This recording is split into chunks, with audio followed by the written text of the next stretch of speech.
Hey there, Jets Nation. Welcome back to One Jets Pod. Whether you're tuning into our video content or joining us on our audio-only platforms, we've got you covered. If you're enjoying what you hear or see, don't forget to hit that like button, subscribe to our channel, and don't just gently tap, but smash that bell icon to stay notified whenever we drop new content. Also, we love comments and 5-star ratings. Thanks again, Jets fans. Now together, let's fuel the green and white passion. Let's go, Jets.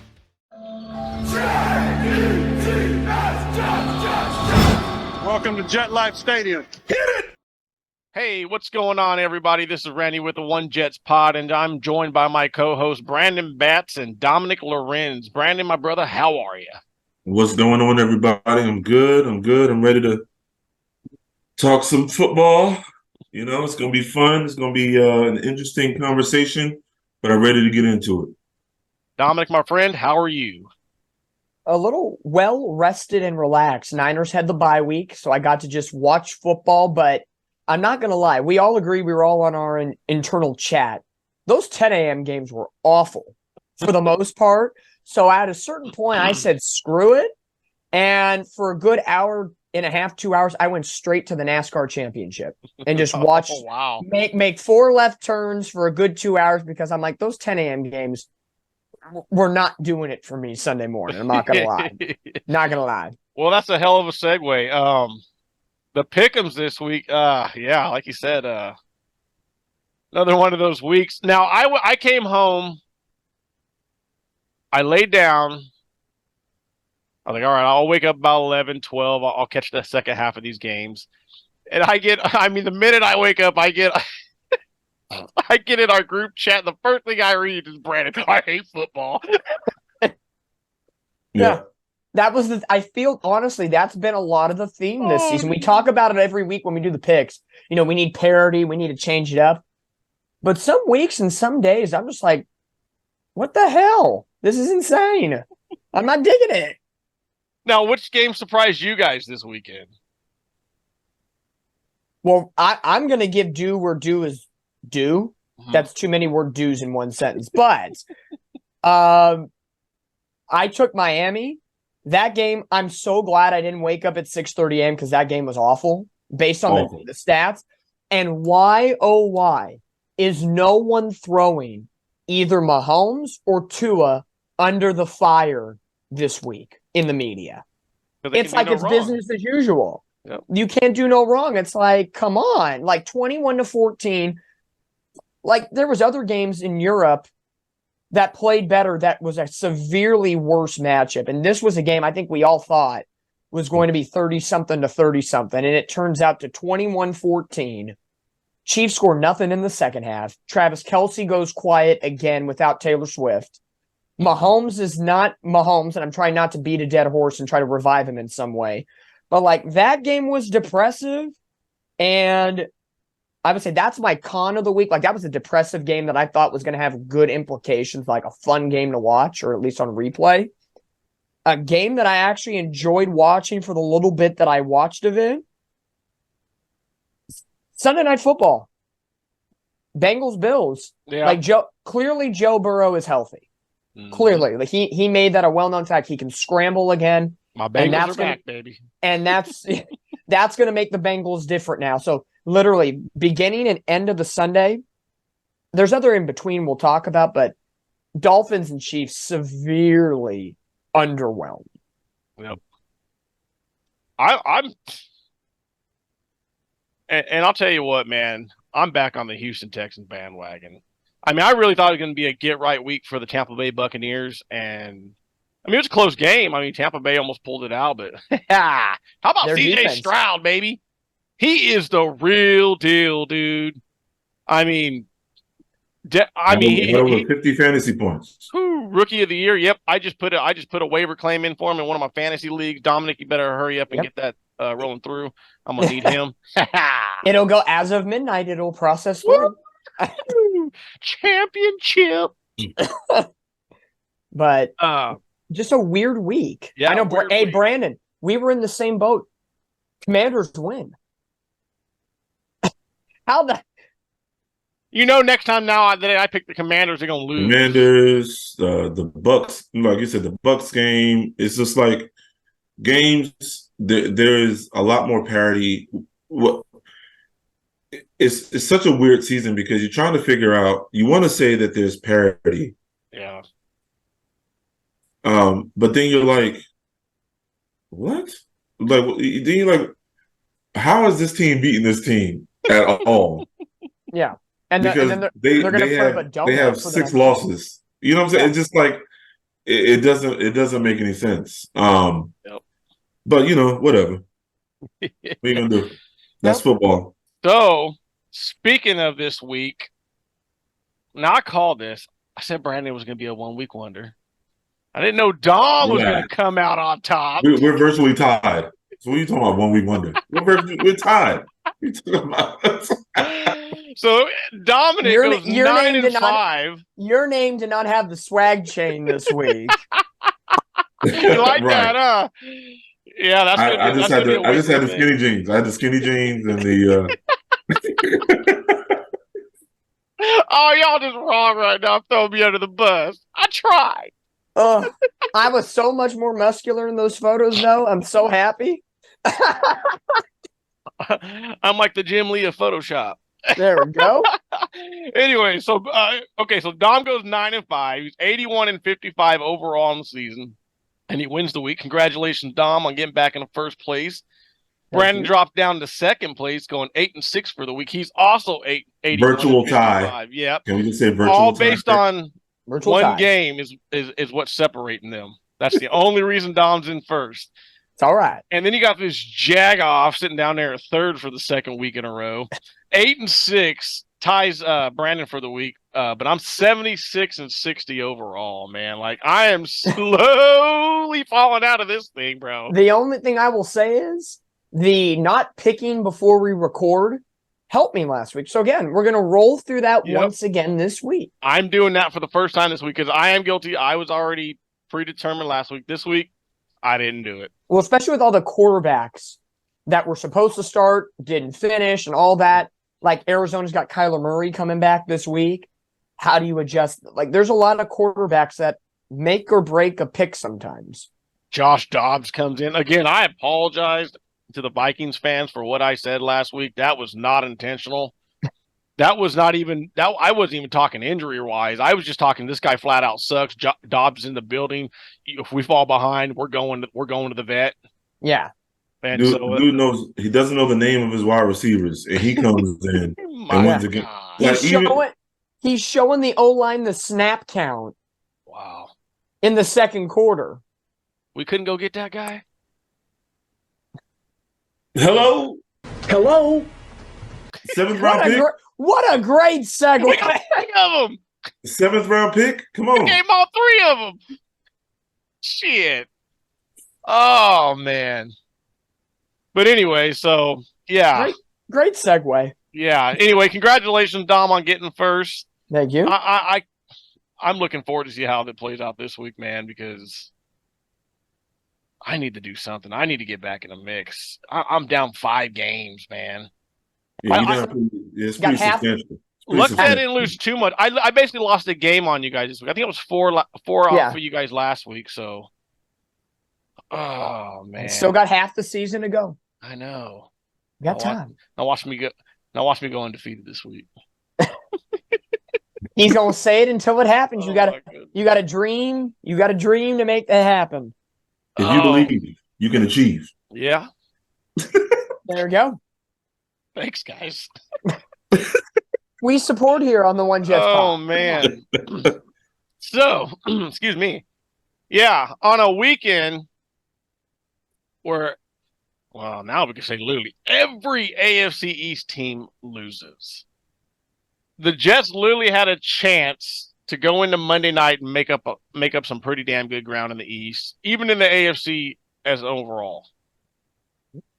And we go out and we go out and do same old Jets, man. I have a chat, a WhatsApp chat with a bunch of Jet fans up in Jersey. A lot of my buddies up there, man, and I was just like, this is a game. This is before the game even, started or whatever. And I was like, this is a game typically the Jets lose. Yep. When they have an opportunity to gain some, significant ground on the division, everything is there and right for the taking, and we lose. We find a way to lose the game. And I immediately felt that way on the punt return. Yep. I was like, you know what? Okay. It's that kind of night.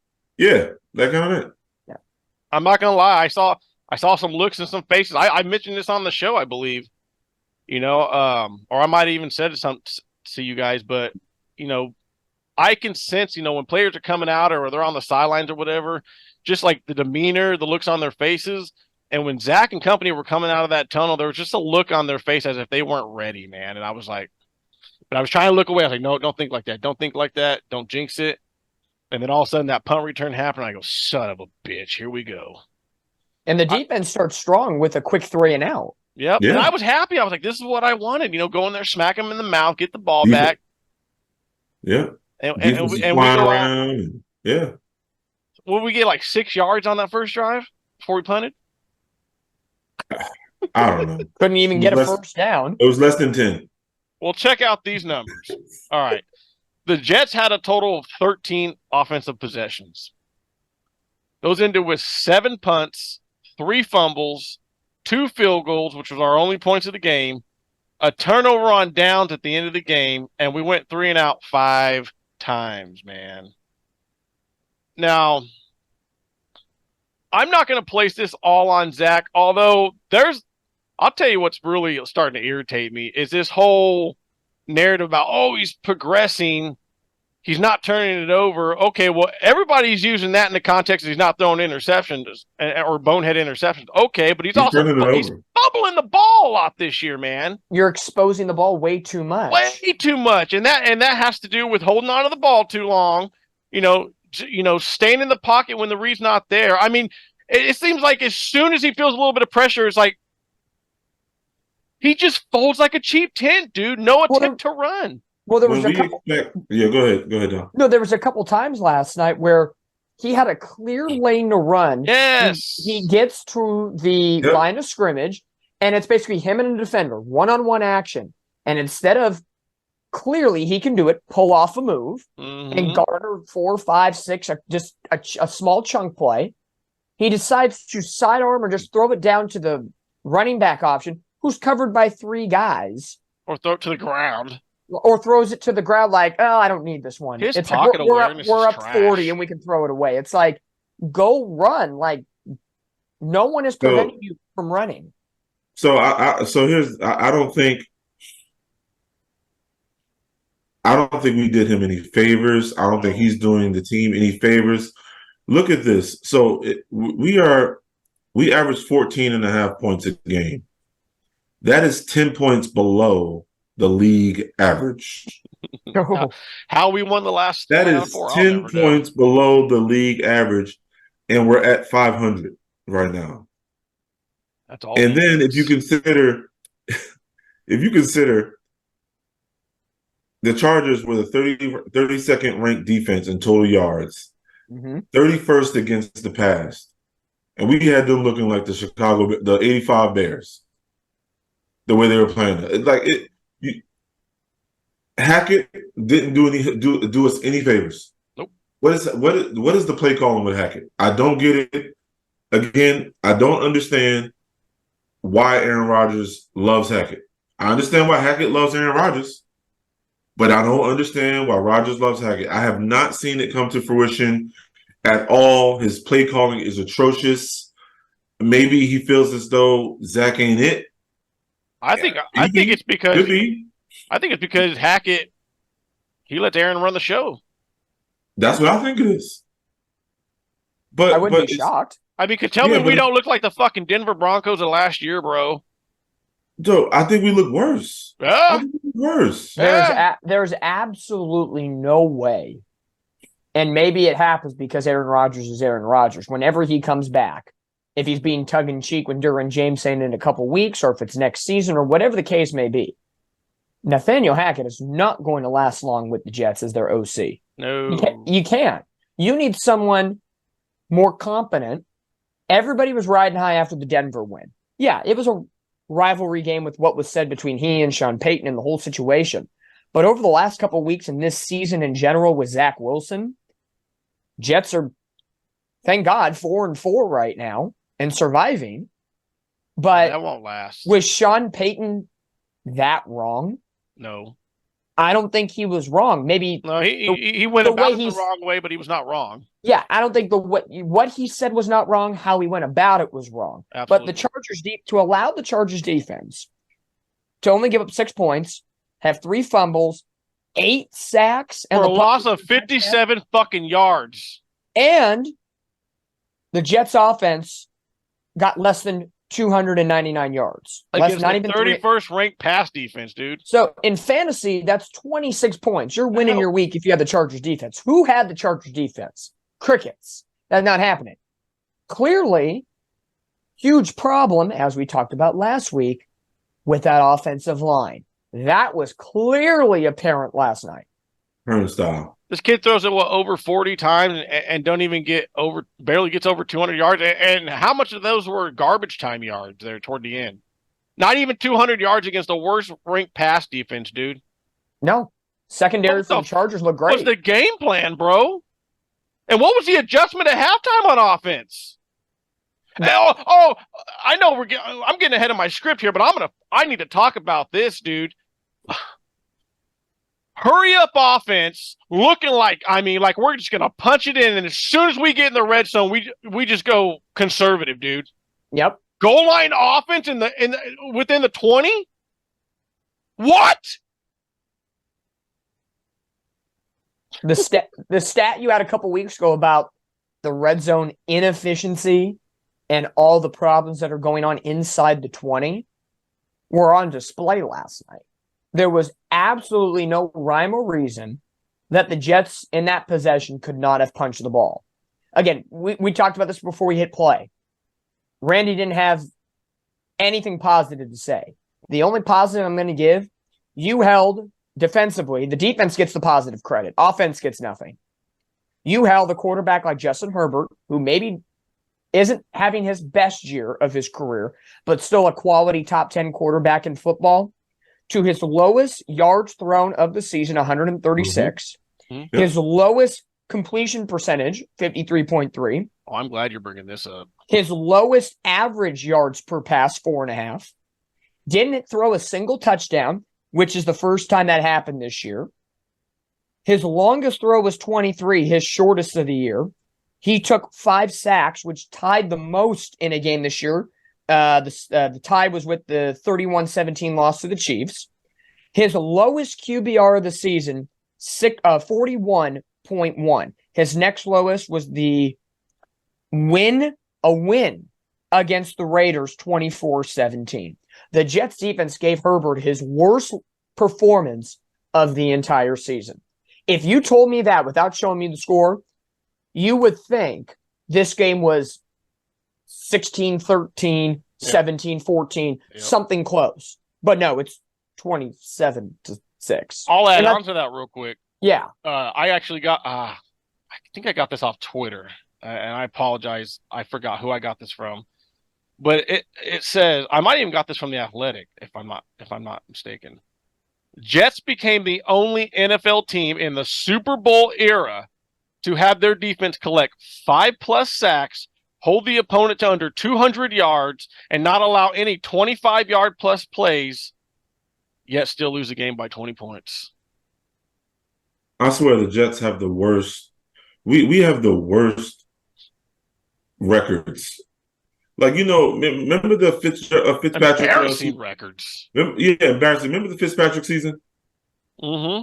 We were the only team ever to have an 1,000-yard running back, 2,000-yard receivers, a quarterback to throw for 4,000 yards and 30 touchdowns, and miss the playoffs. I'm gonna throw something, goddamn it! If you fucking throw, if you had those stats with this defense, you're playoff bound. But this year, I'm going almost 10 years back now, pissed off.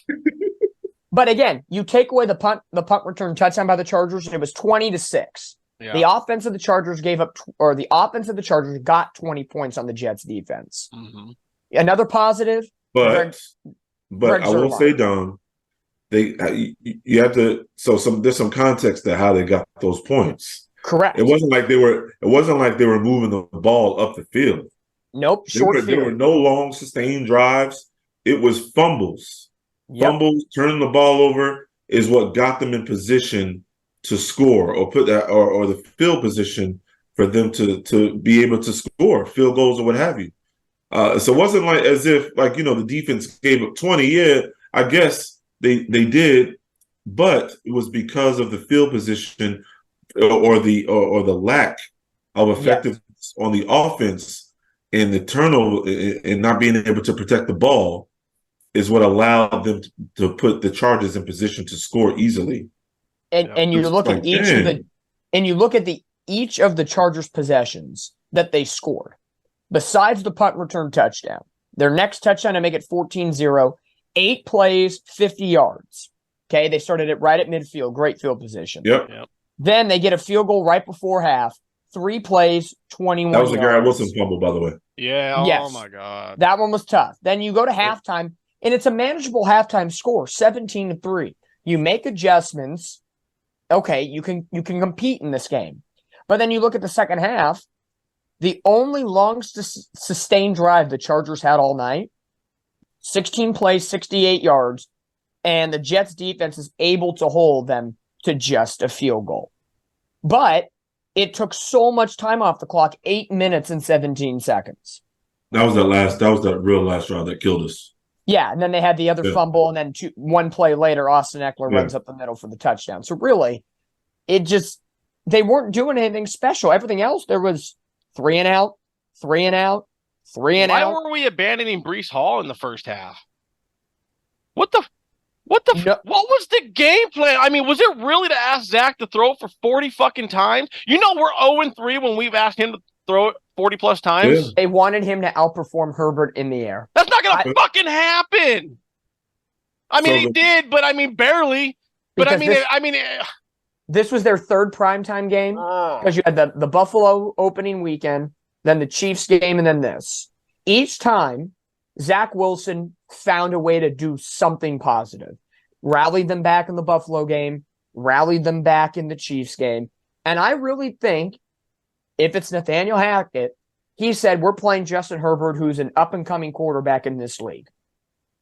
I want Zach Wilson to be in that conversation. We're going to air out the ball. We're going to win this game by out-dueling what Herbert does better. So his fucking answer to that is to scheme up plays where we got a fucking 2 tight ends on one guy and got 3 guys for 6 defenders. This guy. That's what it as an outsider. That's what it felt to me watching the game. That's what it felt. Poor quarterback play, poor wide receiver play, poor play calling. Offensive line was atrocious. It was just a comedy of errors last night for the Jets, and it showed. I mean that the margin of error is so slim for the special teams in this defense. Mm-hmm. Our defense is asked to do something that no other defense is expected to do. It's just like Super Bowl caliber defense, dude. Yeah, when are you going to pick up get close to matching the defense? But we said it. How many times have we said it? Mediocre offense. You could even be just barely below average. This is where to me the question becomes more on the coaching staff. If Aaron Rodgers healthy all year through 8 games, the Jets, instead of being 4-4, maybe or 6-2, probably. They don't lose to the Patriots. No, for sure. They beat the Chiefs. They beat the Chiefs probably because with Aaron Rodgers, we would score fucking points. But here's the thing: Aaron Rodgers will cover up the blemishes that Nathaniel Hackett brings to the table. If you have Aaron Rodgers, instead of covering up blemishes, bringing somebody up who's a good offensive coordinator, if you had, in my opinion, Who was the I think he's with the Commanders now. The Chiefs' old offensive coordinator, Bellamy. Eric Bieniemy? Yeah, Eric- if you yeah, had Eric him Bieniemy. as the offensive coordinator with the Jets and Rodgers was healthy, and and the current defense, I think this Jets team is completely different. I think really, Rodgers. I don't know how he truly feels about Hackett. Hackett loves Aaron Rodgers. He'll cover up his problems in a snap of a finger. Yep. But how long can Aaron Rodgers do that for an offensive coordinator and expect to fix holes and fix stupidity at As times? long as Aaron Rodgers is here, Hackett's the offensive coordinator. It really doesn't matter. Like, Right. That's the only reason why Nathaniel Hackett is with the Jets is because they had their sights set on Aaron Rodgers. Yep. I don't think Aaron Rodgers was going to come here and play. He said it. Aaron Rodgers said it. If Hackett wasn't here, he probably wouldn't be in New York. Yep. Because Hackett gives Rodgers the control. Yeah, you can't have an offensive coordinator. He's like the Peyton Manning. He's the one that controls the show out there, dude. Yeah, and an offensive coordinator who likes to have the charge and can't relinquish that being in charge to someone like Aaron Rodgers, you're automatically going to clash it. So you almost need kind of a offensive coordinator who submits to Aaron Rodgers. I mean, Hackett probably just has a scheme that Aaron Rodgers really understands, can really get behind, suits his strengths, and it's like, okay, this is what we got. Aaron, you make the call. Whatever you want to do. I guarantee you that's what it is. And Rodgers knows how to audible in his head. Mm-hmm. Zach Wilson can't audible. So a lot of these plays that Rodgers can read a defense coming out of a huddle. Wilson throws the ball away or doesn't run. Aaron Rodgers is that one of those quarterbacks in that group that will make something out of nothing. And that's like having one hand already tied behind Zach Wilson's back. Yeah. That's not Zach Wilson's fault. He can't be Aaron Rodgers. We said that week one. Right. Well, let me pose this question. I'll throw this over to Brandon first. Now, this is per Matt O'Leary. Brandon knows who I'm talking about. Is it time for a quarterback change? Because listen to these stats. Both Zach Wilson and Trevor Siemian have 30 starts now. Yep. Zach Wilson's touchdown passes in those 30 starts, he's only got 20. Trevor Siemian has 42. You can tell me Trevor Siemian can't give us a touchdown or two with the weapons he's got? You can tell me the veteran's not going to be able to get rid of that ball a little quicker than Zach Wilson, read a defense a little better than Zach Wilson? Because Zach Wilson's got no pocket awareness. That shit is trash. I think Saleh knows. They've been Zach now. That's it. And I'm not sure if they're ready to do that yet. One thing I do know is that the offense needs a spark. You need to spark. If you see how they were last night after the game, yes, wow. Garrett Wilson, he made a mistake with the fumble, careless with the ball. He owned it. He admitted. Breece Hall, is looking pissed every single week. I don't blame him. Got an OC that doesn't know how to freaking use him.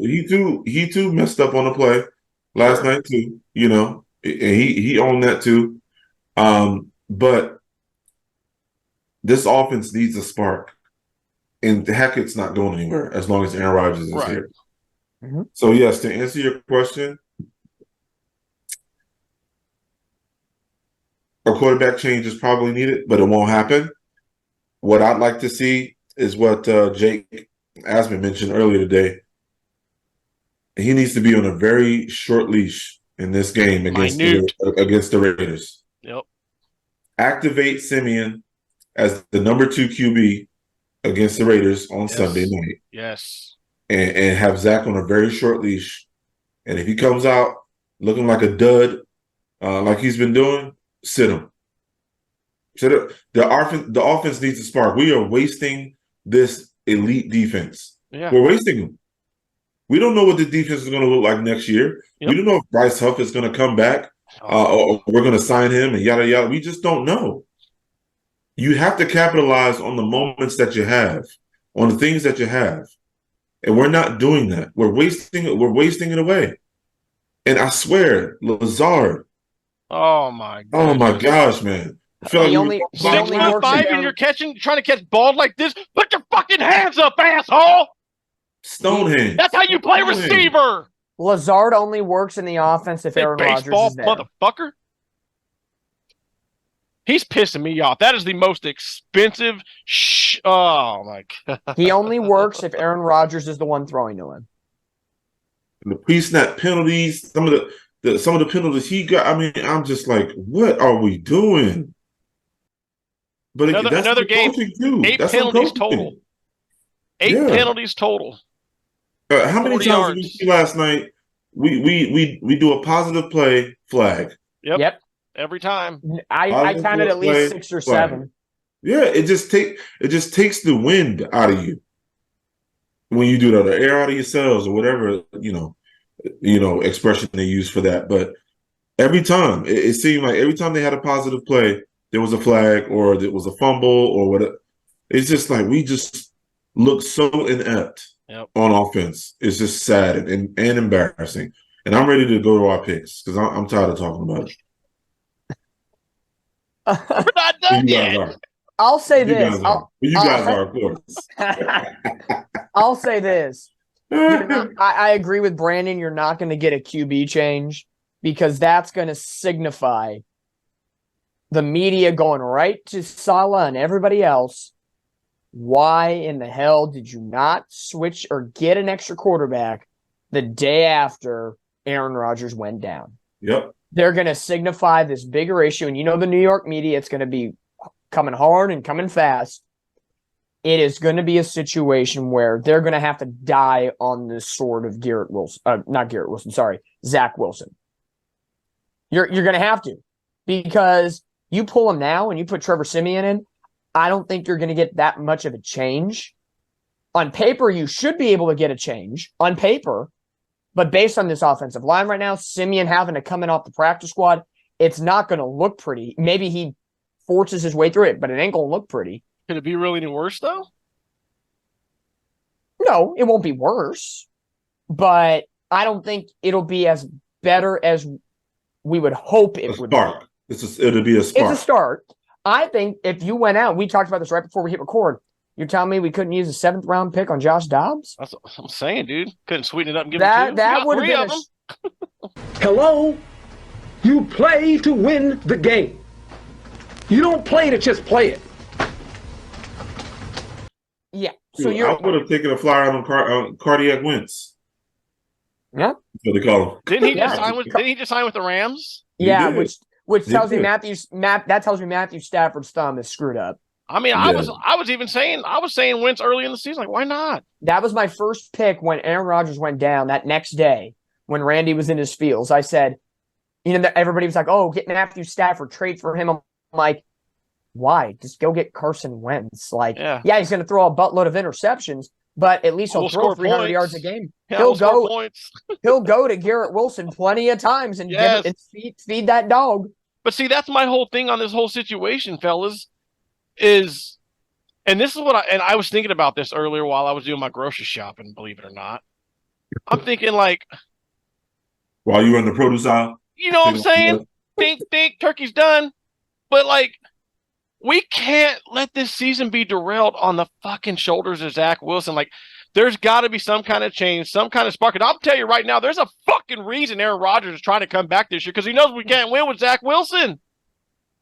Otherwise, if he had faith in Zach Wilson, like, all right, let the kid do his thing. I'll come back next year. I'll fully rehab. Yeah. He's trying to come back because he knows this team can't go much further without him. And I think they need to make the move. I mean, I don't think they could be any worse with Trevor Siemian. I'm 100% on board with what Brandon said. You give him that big of a leash, man. It might even be that big. It might even be first quarter. You go 3 and out 3 or 4 times in the first quarter, second quarter, whatever. I mean, you yank him then. And that Raiders defense ain't playing around right now the last couple of weeks. No, that's a revived team under Antonio Pierce, dude. And that's not a gimme game anymore. Well, and what's crazy to me is Jets win that game last night.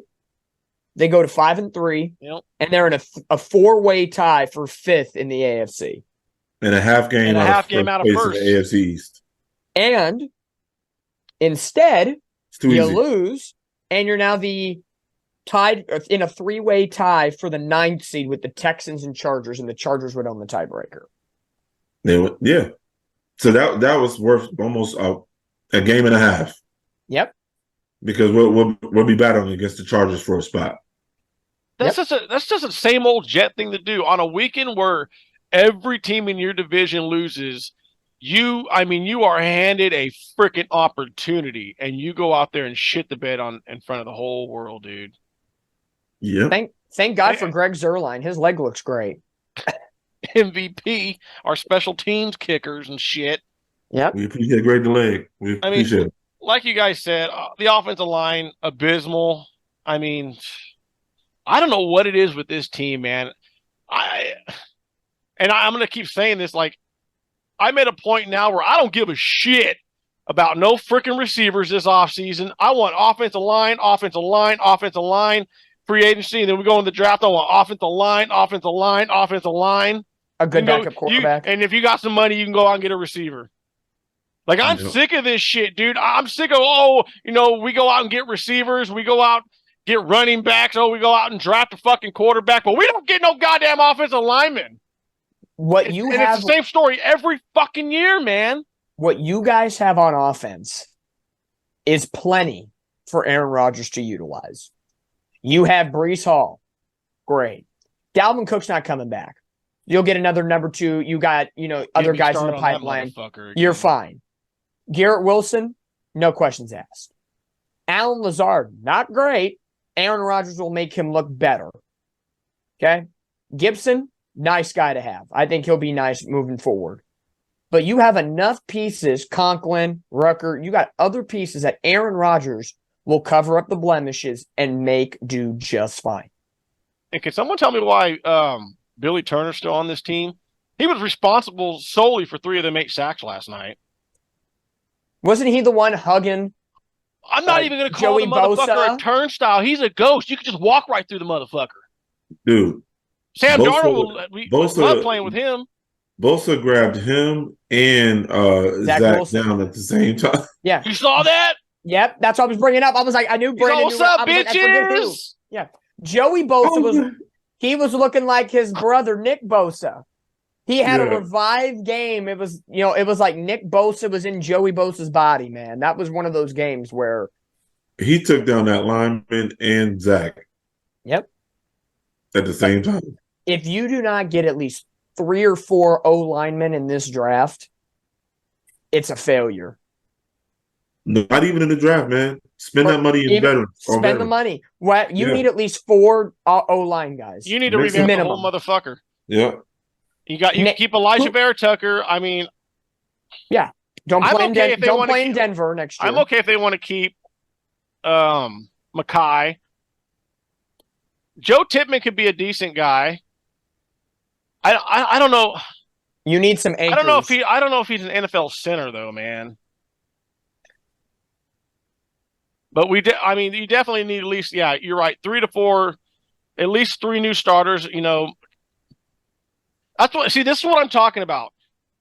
Free agency, draft, offensive line, because not only do you need starters, you need depth. You can't just be like, okay, we got 5 starters and go into the season with the dickwads behind those guys. Like, nah, that's not going to work because I don't care. Even though I'm saying go out and get offensive linemen, in the back of my mind as a Jet fan, dude, I'm just going to think, okay, these guys will probably end up getting injured somewhere along the line, so we need quality depth. The injury bug got me scared, bro. Aaron Rodgers had issues in Green Bay when his O-line got hurt, and they had no upgrades, no depth. If the O-line stays the way it is going into next season, why did Aaron Rodgers change teams? Yeah. You're playing still with Lazard, with he had Devontae Adams, now he has Garrett Wilson. Great. You have a 1A dog. They had Aaron Jones. You have Breece Hall. Breece Hall is better than Aaron Jones, but so you had a very good running back. What's the difference between the Packers and the Jets? Build him an O-line. Yep. He's getting older. I'm sorry. He's still great. But you got to protect, because if he gets what Zach Wilson's been getting, he'll cover up blemishes, but it's not going to fix anything. We would be scoring points, but I'll tell you what, he'd be getting hit a lot, dude.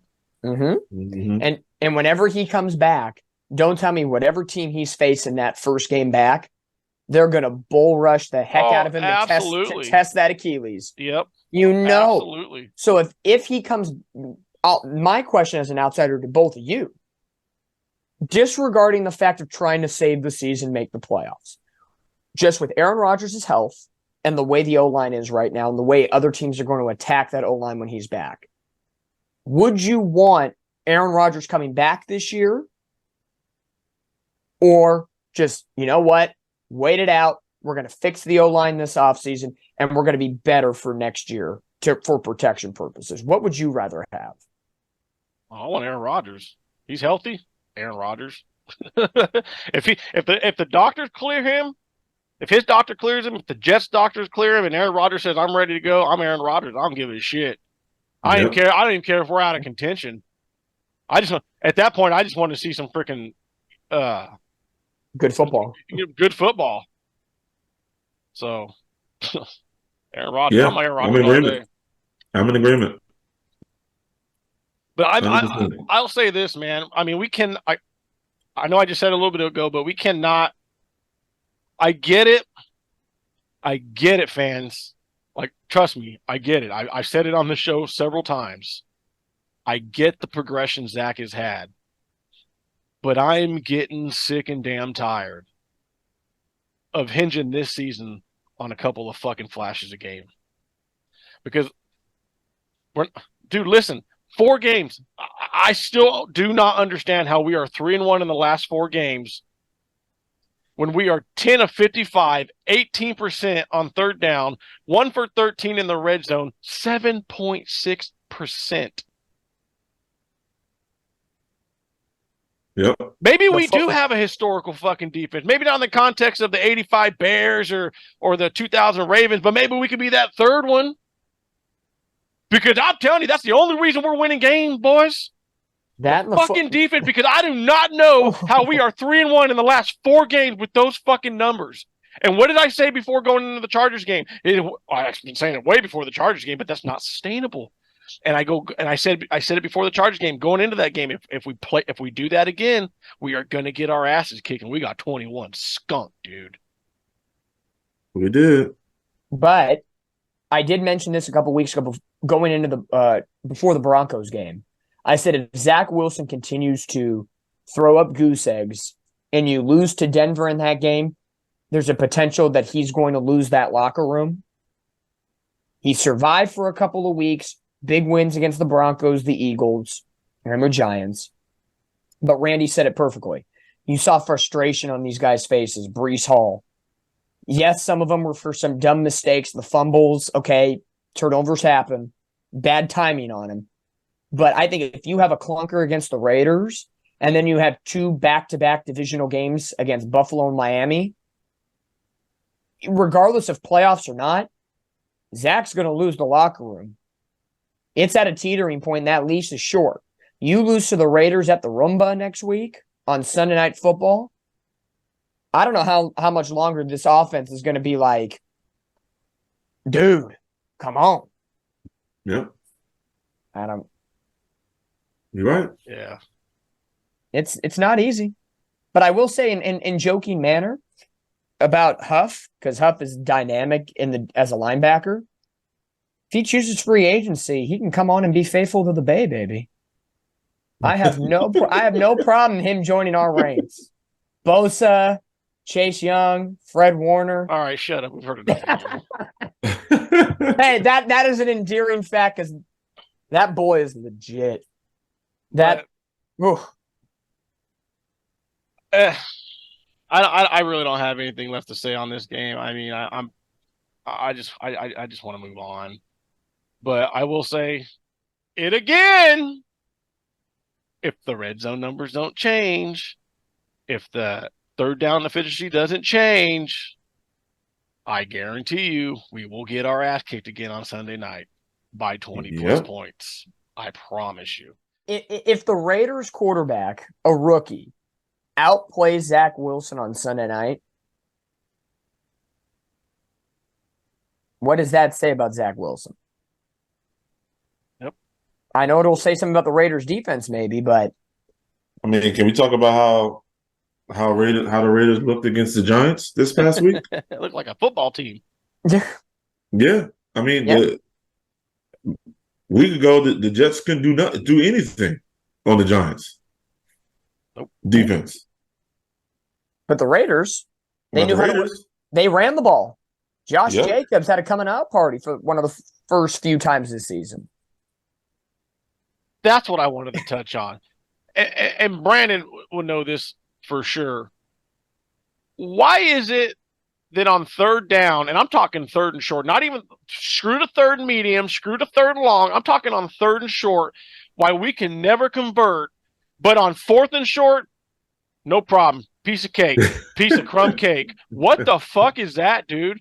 At this point, I'm just like, you know what? It should be 4 down territory every drive. Screw punting. I'm sorry, Morstead. We'll use you when we absolutely need you, but man, I mean, we've been pretty damn good on fourth down this year. It's amazing.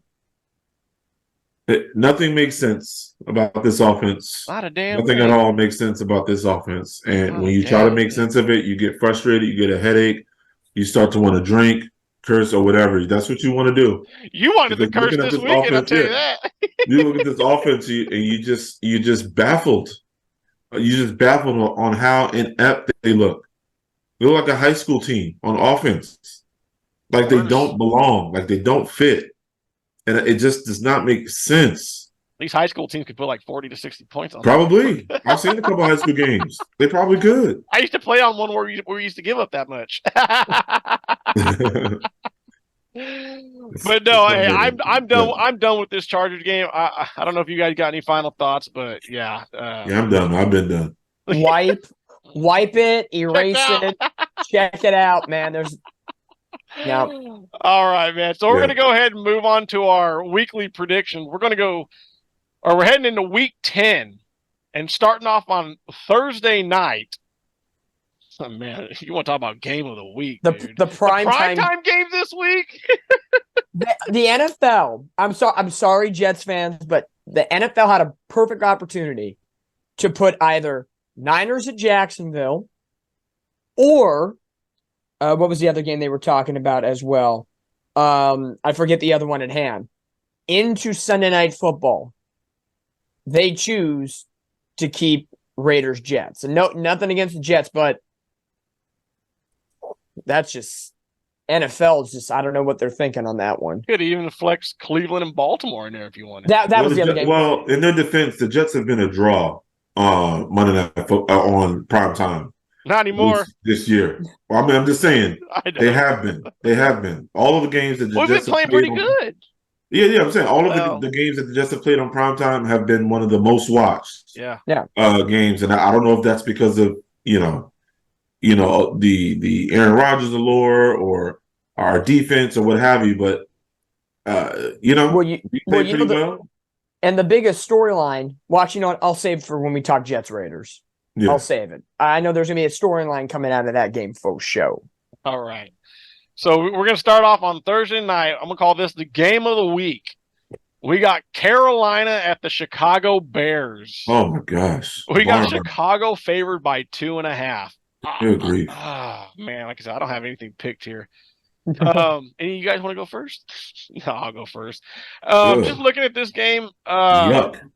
I've said it in the past, I don't trust Chicago. I'm not going to pick Chicago.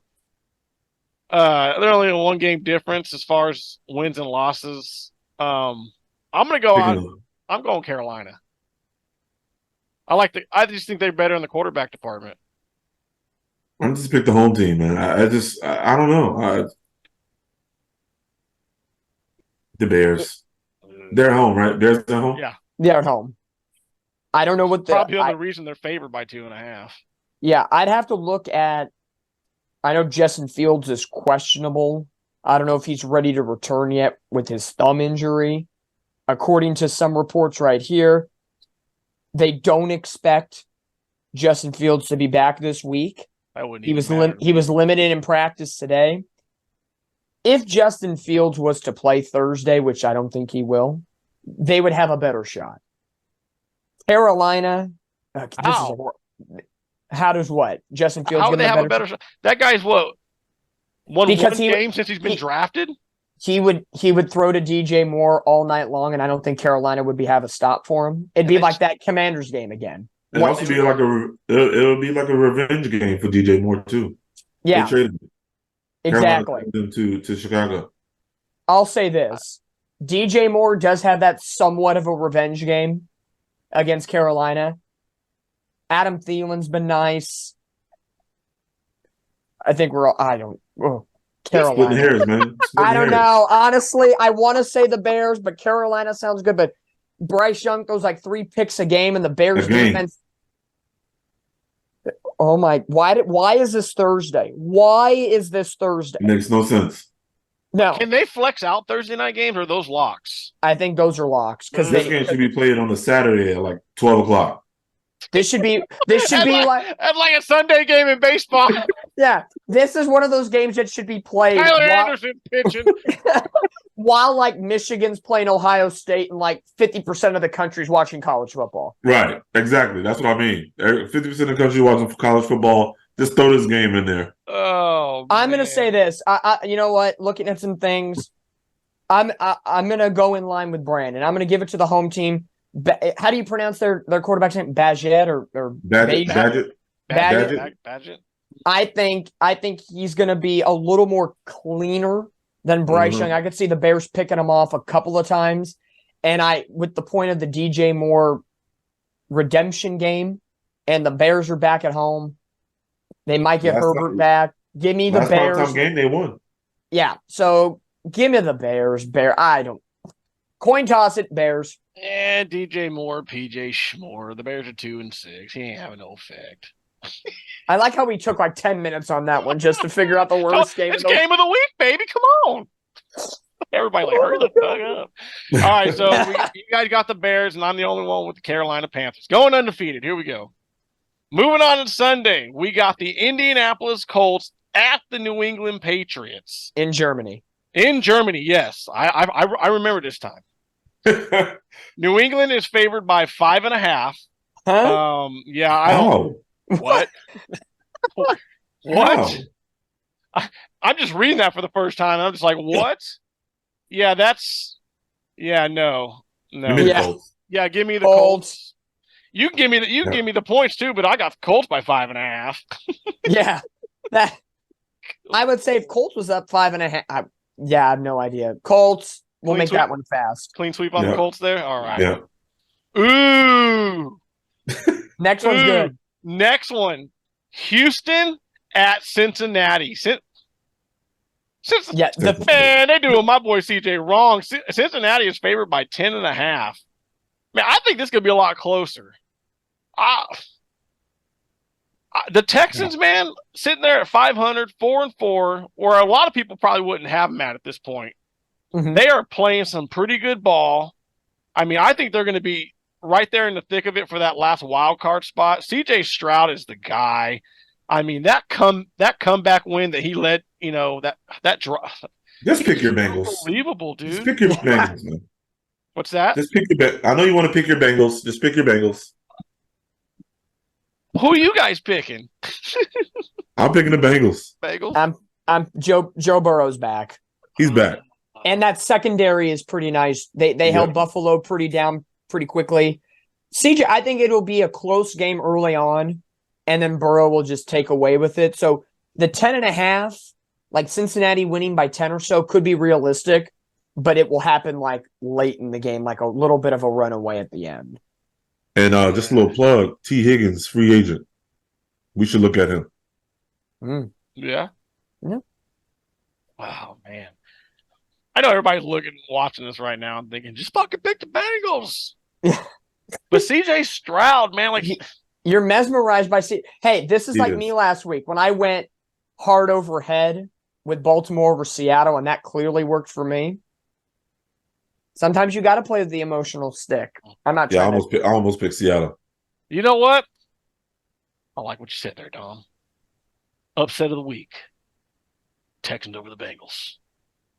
in the jungle of Cincinnati. Why you gotta say that for, man? I was trying to look past that part. You can't be mad at the Bengals. You can't be mad at the Bengals if they win. No. That's why I called it upset. I'm going out on a limb right there. I want to go back and look and be like, that's the game that fucking helped me win the week. Yeah.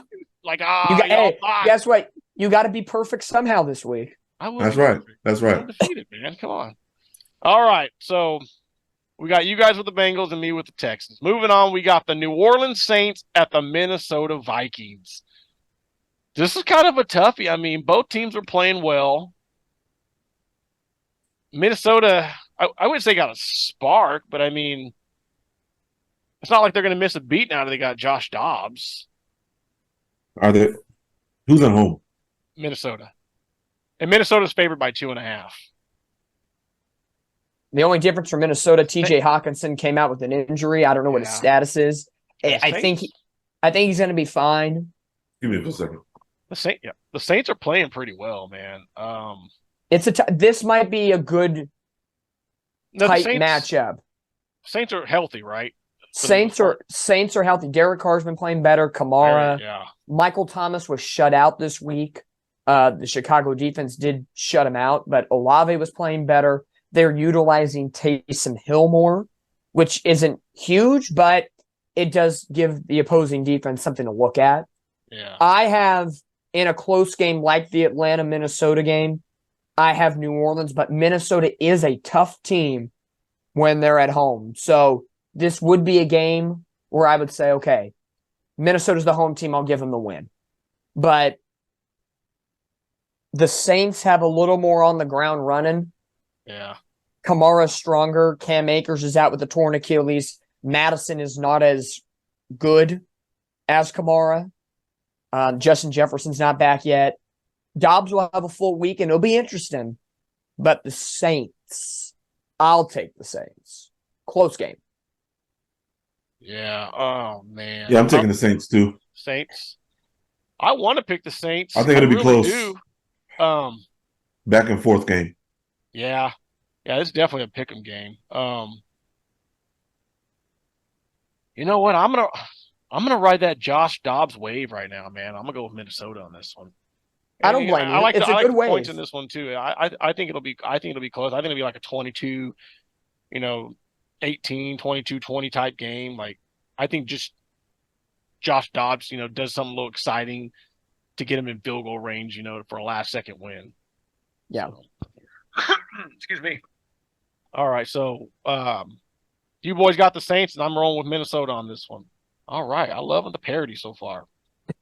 Moving on, the second game of the week, we got the Green Bay Packers at the Pittsburgh Steelers. Pittsburgh is favored by 3.5. Good Lord.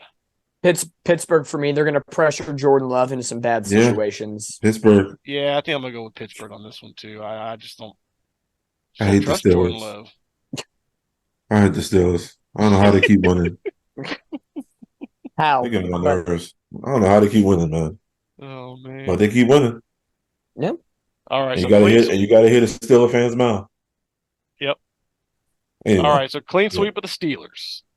Moving on, we got the Tennessee Titans at the Tampa Bay Buccaneers. Tennessee's only favored by 1.5. Okay, I'm gonna go with Tampa Bay. I mean, they look pretty good this last week. Just C.J. Stroud just did C.J. Stroud type things, man. Give me Tampa Bay. I don't even think it'll be close, man. I like Tampa Bay in something like 24-10. I haven't liked Tampa Bay's defense this year. And Tennessee's going to start Levis at quarterback. They pretty much said he's the start QB1 going forward. Tannehill's riding the bench. Yeah. He and Hopkins have a great relationship on the field. Derrick Henry is Derrick Henry. I think Tennessee will ride that wave, and I'll take the road team in this one. It'll be a close game, but I'll take Tennessee squeezing this one out of nowhere. But I will give props. Baker Mayfield's played his butt off this year. Yep. For a team that everybody thought was going to be the worst in the NFL because of him. Yep. I'll give him credit. Agree with that.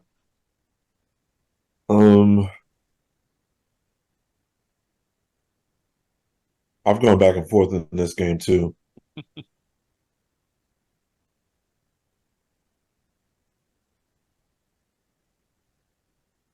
I'm gonna go Tampa. All right. I'm a lone wolf. Yeah. Okay.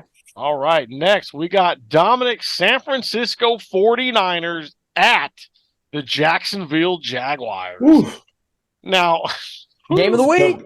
Game of the week. That's a tough game to come off the bye. Both teams. San Francisco's After only three-game favored by loss. 1.5 in this game. It's virtually even at this point. Both teams coming off the bye week. Funny enough, the Niners always have a big matchup with the team coming off a bye week. Like, they played hard. Cleveland came off the bye week, beat them. Then you had Cincinnati off the bye week. Burrow had an extra week of health. Niners had to deal with that. Both teams have the bye week this week. The Niners severely needed that bye week. Debo's going to be healthy and ready to go, so Debo Samuel will be back. McCaffrey got healthy. The offense is ready to roll health-wise. The only question mark is left tackle Trent Williams. Wasn't seen at practice on Monday, so we'll see what the prognosis is maybe as we get later in the week. Mm-hmm. They do have Chase Young playing on that D line, so that defense is 100% healthy. The defense has absolutely no excuses. Defensive coordinator Steve Wilks needs to quit the soft zone coverages. How many times are you going to allow great receivers like Jamar Chase, T. Higgins, Amari Cooper, Jordan Addison to do those slant routes right down 5-10 yards down the middle of the field, give them space, and then they'll run for an extra 10-yard to 15-yard chunks. There aren't bombs going down the field. The secondary is doing its work. But when you're playing soft coverage, you're telling them, okay, take the 10 yards. Take the 10 yards. That's got to stop. And the pass rush has to be there in this game. If you have no pass rush and attack on the quarterback after acquiring Chase Young, and you have Hargrave, Bosa, Armstead, and all these dudes, I'm looking at the coaching staff saying, get your butt down from the press box, get down on the field, and give these guys some juice. Do your job. Yeah.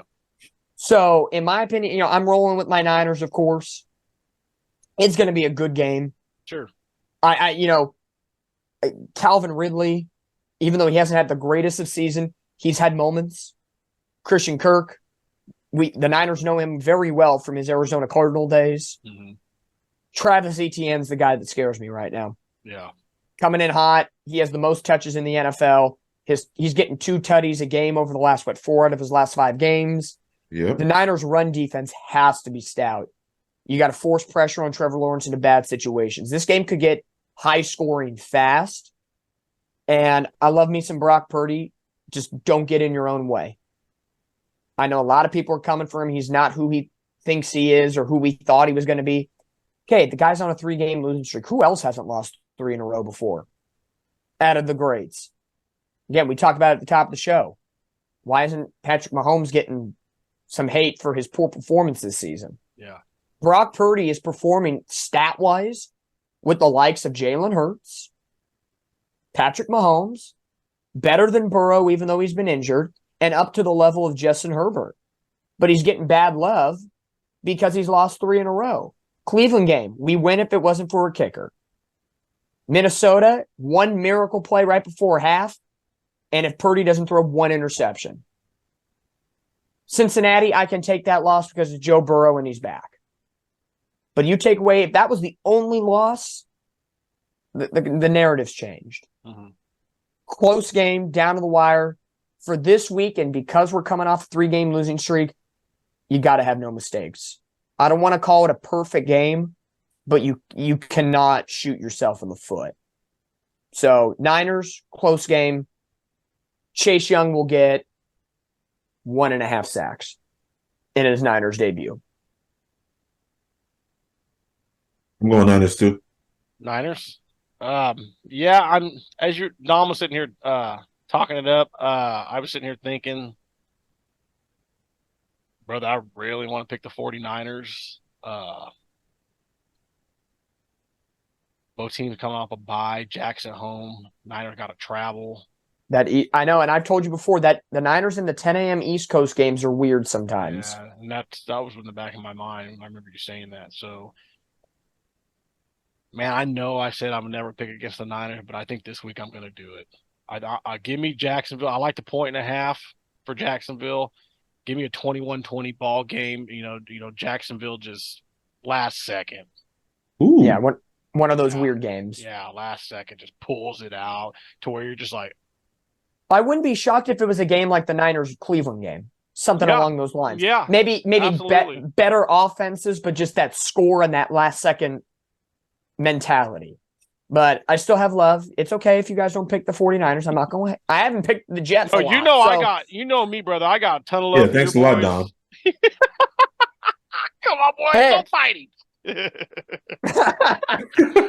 No, dude. Hey, Sheesh. you know me, Dom. I got Sheesh, nothing but Dom. love for your boy. I got nothing but love for Brock Purdy. I've talked him up behind the scenes with you. Here's a fun fact that I didn't realize until I think it was Christian McCaffrey said this after the Bengals lost, like that next day before they went on their bye week relaxation trips. He said, when I came into this locker room last year when I was traded from Carolina, the Niners were 3-3. My first game where I didn't play as many reps because I didn't know the playbook that well, we got throttled by the Chiefs, 40-something to 20-something. Then it was the bye week. The Niners went 3-4 into that bye week, came out winning that division. Wow. Winning 9 consecutive games in the regular season. The Niners go into the bye week this year, 5-3. Disregarding the 3-game losing streak, there was great moments in each of those 3 losses, and there was some bad moments. But the pieces are like we talked about the Jets defense. Pieces are there. Even with the Jets offense, the pieces are there. Execute. Yeah. Limit the damage. Don't shoot yourself in the foot. So, and I'll put it out there. I don't like using the L word, but if a loss happens and the Niners drop to 5-4, I know to the media, the world, the ceiling's coming down, the sky's falling, but the Niners will go home and take on Tampa Bay the following week. That'll have to be a get right. And then that's a game, and I'm just looking for just a few games, and then I know we'll move on to the next one. But looking at the 49ers, after this tough Jacksonville game, they have Bucks at home before Thanksgiving night in Seattle. And you know how and that Seattle game starts up a 3-week scenario where you're playing the Birds at Seattle, at Philly, home against Seattle.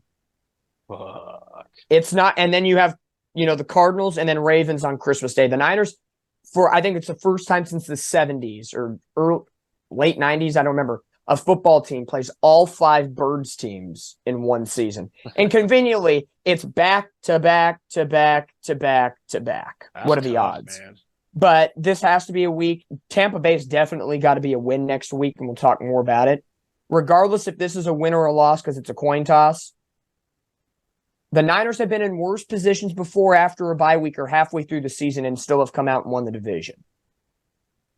It looks bad, but in the bigger scope, it's not as bad as years before. The Niners won a division a couple years ago and went 2-5 to start the year and went off on a run. So just do the simple things right.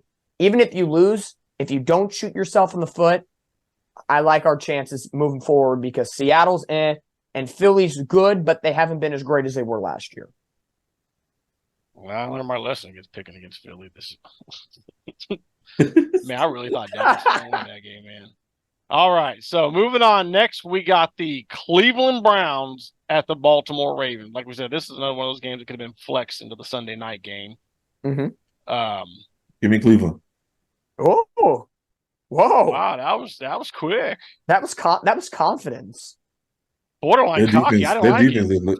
Their defense is legit. It's a divisional game. Yeah.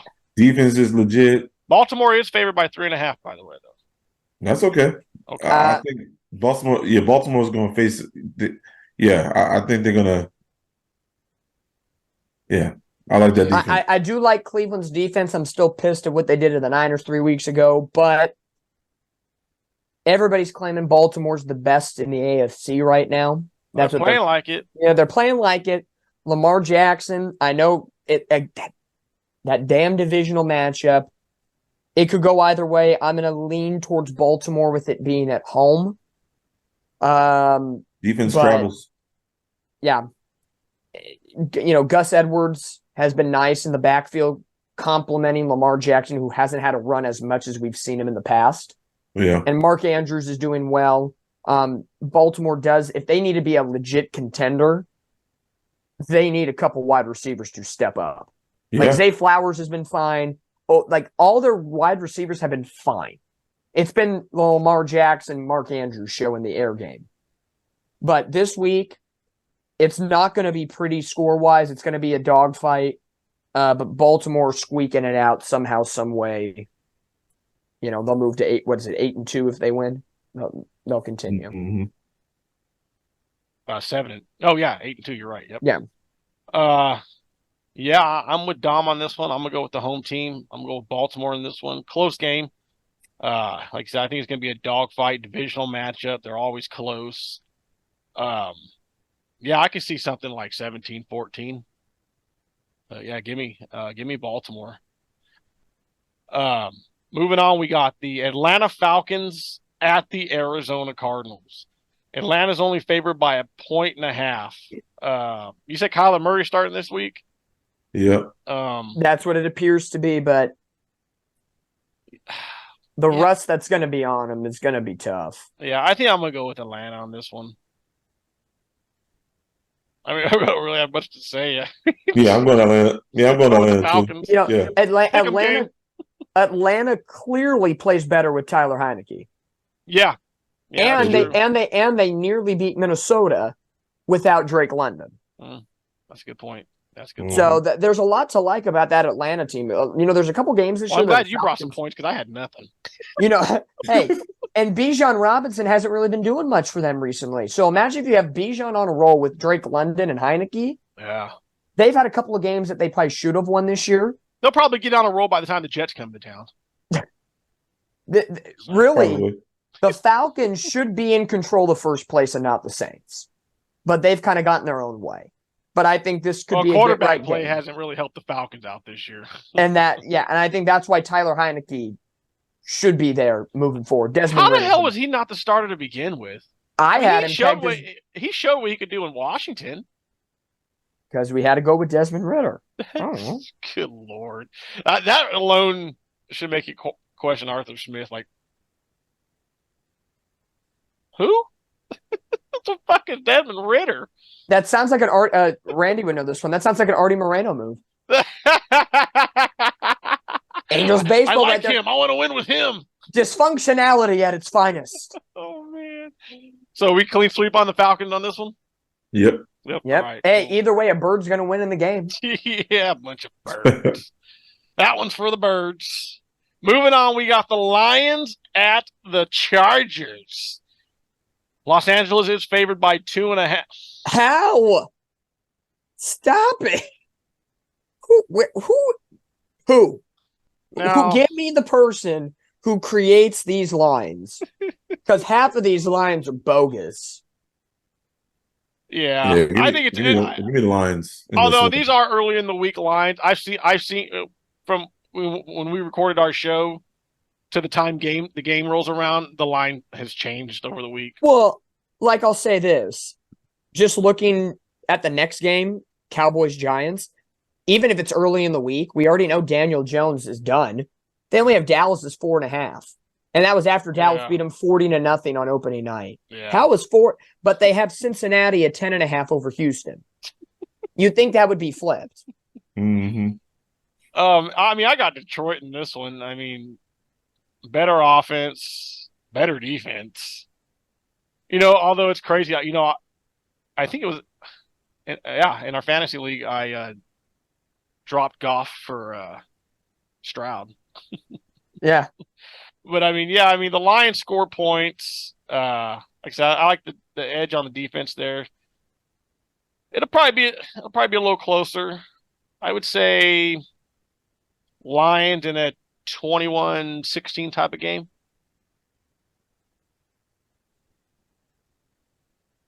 Brandon, I'll let you go. Lions. Lions.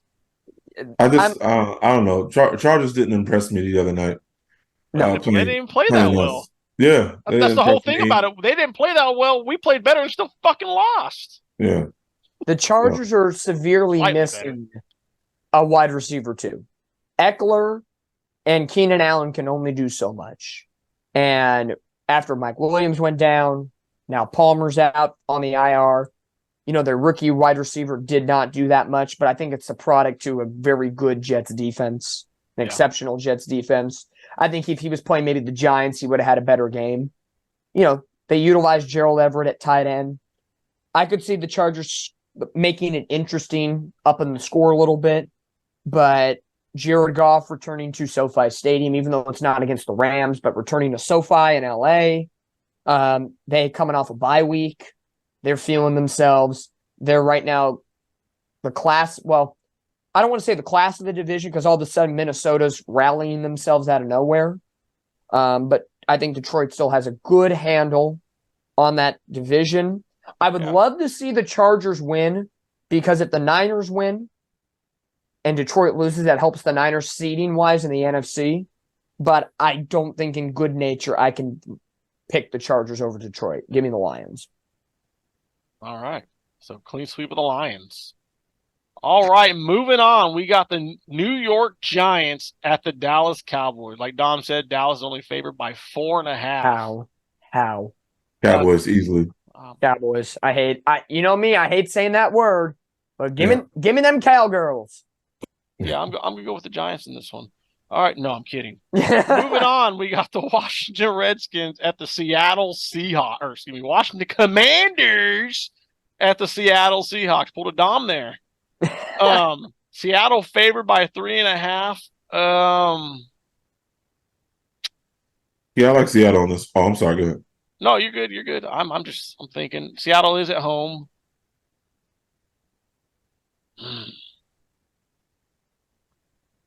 I want to pick Washington so bad. I don't. You know you wanted to. You know you were back and forth on this one all night. Oh, you know how I feel about them. Brandon and them Commanders. Oh man, this is a little harder than I was expecting it to be. What do you got, Dom? I would love for the Commanders to win, just because I love watching Seattle be miserable. Yeah. Seattle dropped a huge donut against Baltimore. Yeah, huge old donut. But, you know, I talked about this. Was it the Baltimore game of Baltimore being home? Seattle at home is different than when Seattle's out on the road. Sure. You know, Sam Howell has been a nice story for the Commanders this year. He has a good game and then a bad game. A good kind of goes on and off. Like saying the Cowgirls, I'm going to say the Seahawks in this game just because I think they do need a get-right game after getting walloped by Baltimore on the road. And that crowd will be ruckusy. Washington, they're good, but a lot of inconsistency, so give me Seattle. Seattle wins Seattle. It's more so that than anything else, but Geno Smith won't, he doesn't want to have two bad games in a row like that. I hate it. Well, I got bad news for you, Dom. He is going to have another bad game. Washington's going to go in there, put one I'm on fine Seattle. with it. This is a game I'm 21-10 Commanders. I am willing to, for the team, I'm willing to take this loss because it would help my Niners regardless of what happens in our game. Anytime Seattle loses is good for me. So you vote them, give them some good juju. There's so many teams that close in record, man. The end of the season is going to be wild. Way wild. This might be a year where a lot of tiebreakers come in. Absolutely. Yep. Absolutely. The one thing we haven't seen yet this year is the tie. There's always one in a year sometimes. Yeah.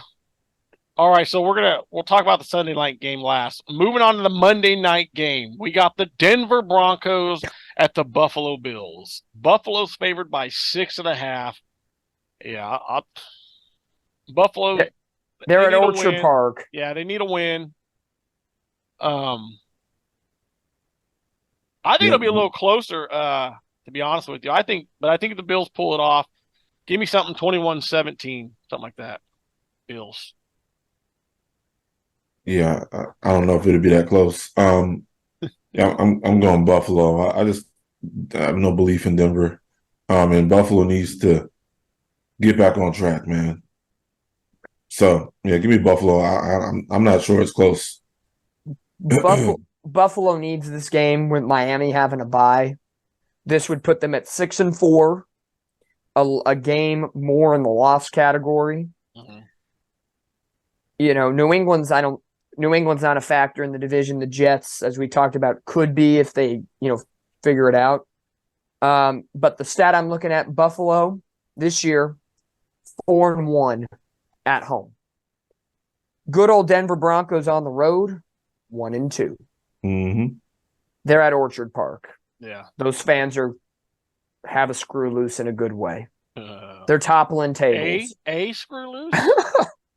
They jump through firelit tables, dude. It's like WWE in the 90s. And soak themselves in mustard and ketchup. I don't know. But Buffalo.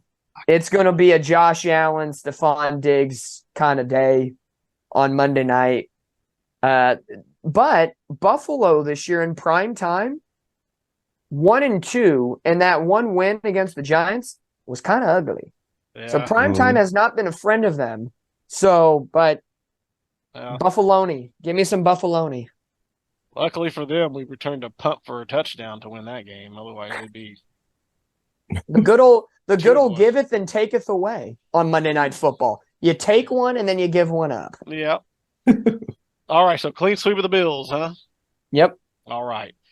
Now we're going to backtrack back to the Sunday night game. Brandon and mine's New York Jets at the Las Vegas Raiders.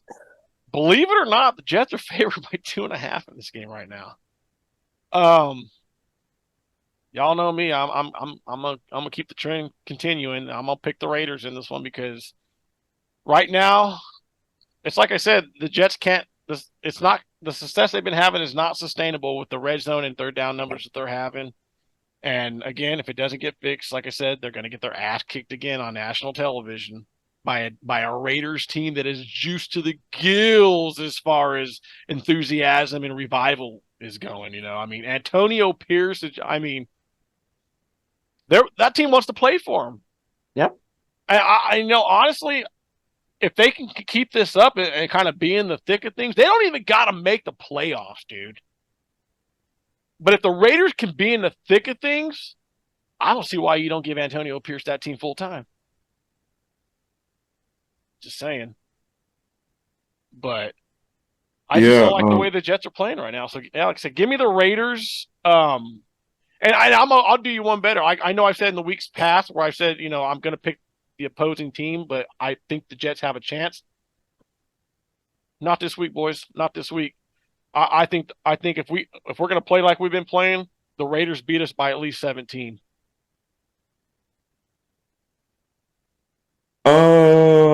I think it's for those reasons that the Raiders. They're all cheering, smoking cigars in the locker room. We're coming off that bad loss, so Max Crosby is already talking smack a little bit about looking forward to the game. I think we get right on this game. Find a way. I don't think it's going to be pretty at all because there's no Jet game that's pretty. Nope. But I think our defense will show up again as they always do. Right. And I think our offense will look okay, just okay, and that'll be enough. You think Zach Wilson finishes the game? I think he does. So yeah, give me the Jets begrudgingly. It's one of those situations where what I talked about earlier about the storyline in this game, it's going to be what could have been if Devontae Adams went to the Jets. now that we found out that the Jets were trying and the Raiders said no, and then coming off the emotional trade deadline. Oh, you know you're going to talk about that during the game. Oh yeah, that's the storyline. Yeah. Devontae getting 4 catches for only 30-something yards or whatever this week. It wasn't a very impressive last couple of weeks for him. They're running out that rookie quarterback. I can see the Jets defense playing a star of the game. Pressuring, limiting the Raiders, stopping Josh Jacobs. I can see it happening. But it's the Jets offense that I'm worried about. Yep. And they're probably going to put Marcus Peters on Garrett Wilson. That's going to be another matchup that everybody's going to look at. You're going to have to rely on somebody else. But the Raiders are at home. They're juiced up with their new coach. Like you said, they're smoking cigars and doing other things. They think in their minds momentum's on their side. It's going to be closer.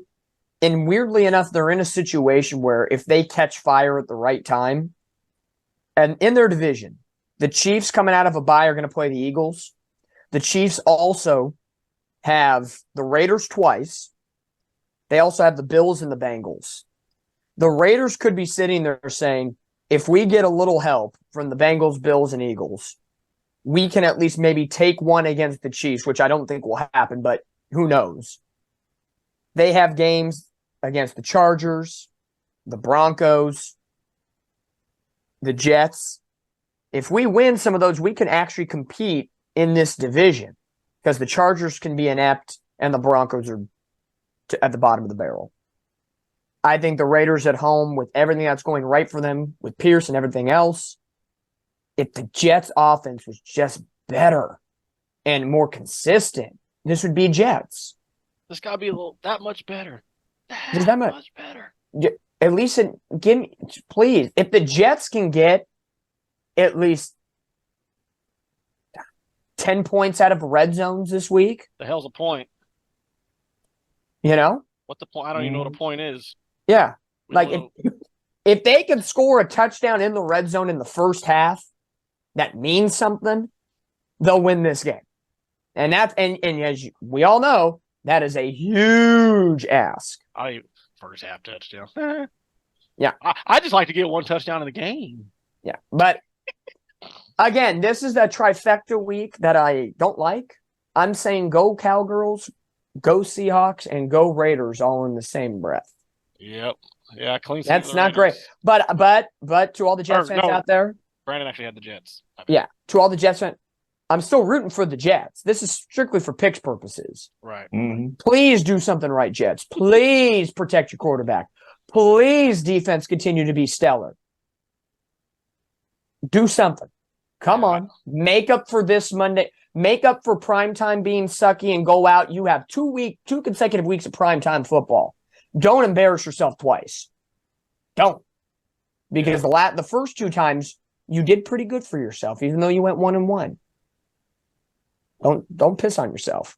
Yeah, it's like you guys said. I mean, the Jets coming off that emotional loss, just went out there and stuck up the joint. I mean, Brandon alluded to it. I mean, you got the Raiders in the locker room. I mean, it looked like they were filming Any Given Sunday Part 2 in the motherfucker. I mean, yeah, it's those reasons. I feel like we'll eke this one out when we shouldn't. Yeah, I just feel like this. I wish I felt as confident as you. I was, I half don't. I just maybe it's my bias. Just trying to put some good juju out there.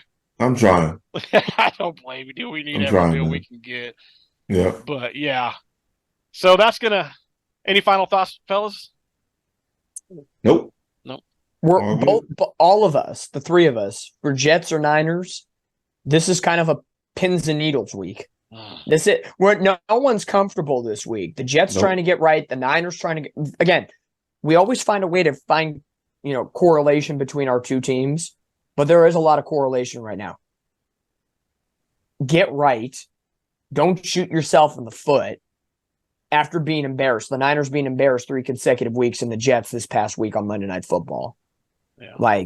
You got to get right, and you got to get right fast because there's only half a season left of football to figure this out, and both teams have stars everywhere. But it's not coming across. The Jets, man, they're just. It's like last year, we were doing so well, and then we hit that skid in New England, and it was downhill from there. Mhm. Like in the back of my mind, I feel like we're gonna look back on that freaking Chargers game and be like, that's where it fell apart. I mean, not that it was looking all that great, to begin with. I mean, we were getting lucky, winning games the way we were. But I just don't. I hate to look back at that Chargers game. It's like, oh man, that we shit the bed. And that's where the season completely fell apart. Because in the very next week we went against the Raiders, and the Raiders just embarrassed us, in Las Vegas. Like, I think if I'm a Jets fan, I'm more looking at more so than the Chargers game. I'm looking at that Patriots game back early in the season. I think that one would grind my gears up a little bit more than the Chargers game. There was plenty in that Chargers game to be pissed about. But the offense, I know maybe it's because it's Jets Patriots, and maybe that's why, even as a non-Jets fan, that knowing all the history, that's a little more grinding of the gears, and that maybe coming off of that big win against Buffalo and all that stuff early on in the year could have changed some things around. So maybe that one grinds my gear a little more if I'm a Jets fan than maybe the Chargers game a little bit. Absolutely. So that's gonna conclude it for this week's show. Again, we thank everybody for checking us out here on YouTube. Again, and make sure to hit that like and subscribe button, smash that bell notification. Also, if you're listening on the audio side of things, thanks for listening all the way to the until the end. Again, shout out to our new listeners again in Germany, the Dominican Republic, and we just got some new listeners in the United Kingdom. Welcome aboard, ladies and gentlemen. We thank you for your support. We appreciate it. On the audio side of things, make sure to follow us, give us a 5-star. And again, thank you guys all for your support. And with that, Brandon, Dominic, thank you fellas for all your time and all your support and everything that you guys do for this page and the channel. I thank you guys for everything. And we'll see you guys down the road. Go Jets.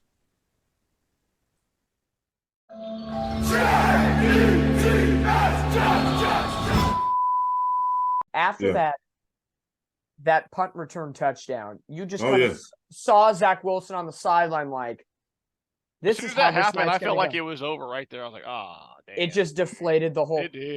But if you heard Aaron Rodgers last night when Derwin James saw him on the field after the game, when are you coming back? Oh, in a couple weeks. I think he did it on purpose. He knew the camera. Of course. Oh, please, come on. He'll be on. Was he on? Yeah, no. Today's too. Yeah, he was on Pat McAfee. He said that was a tongue in cheek. He was just kind of. He was he was on Pat McAfee.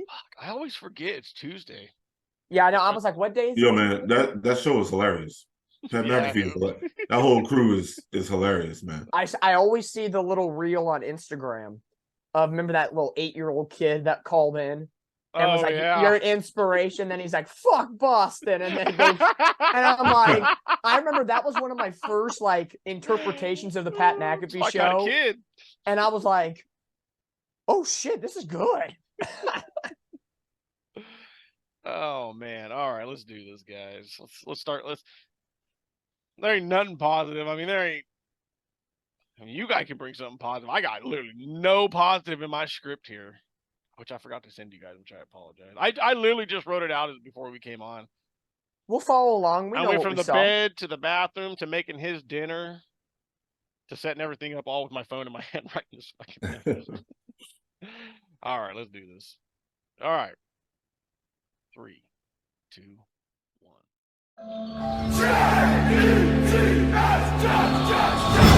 Welcome to Jet Life Stadium. Hit it!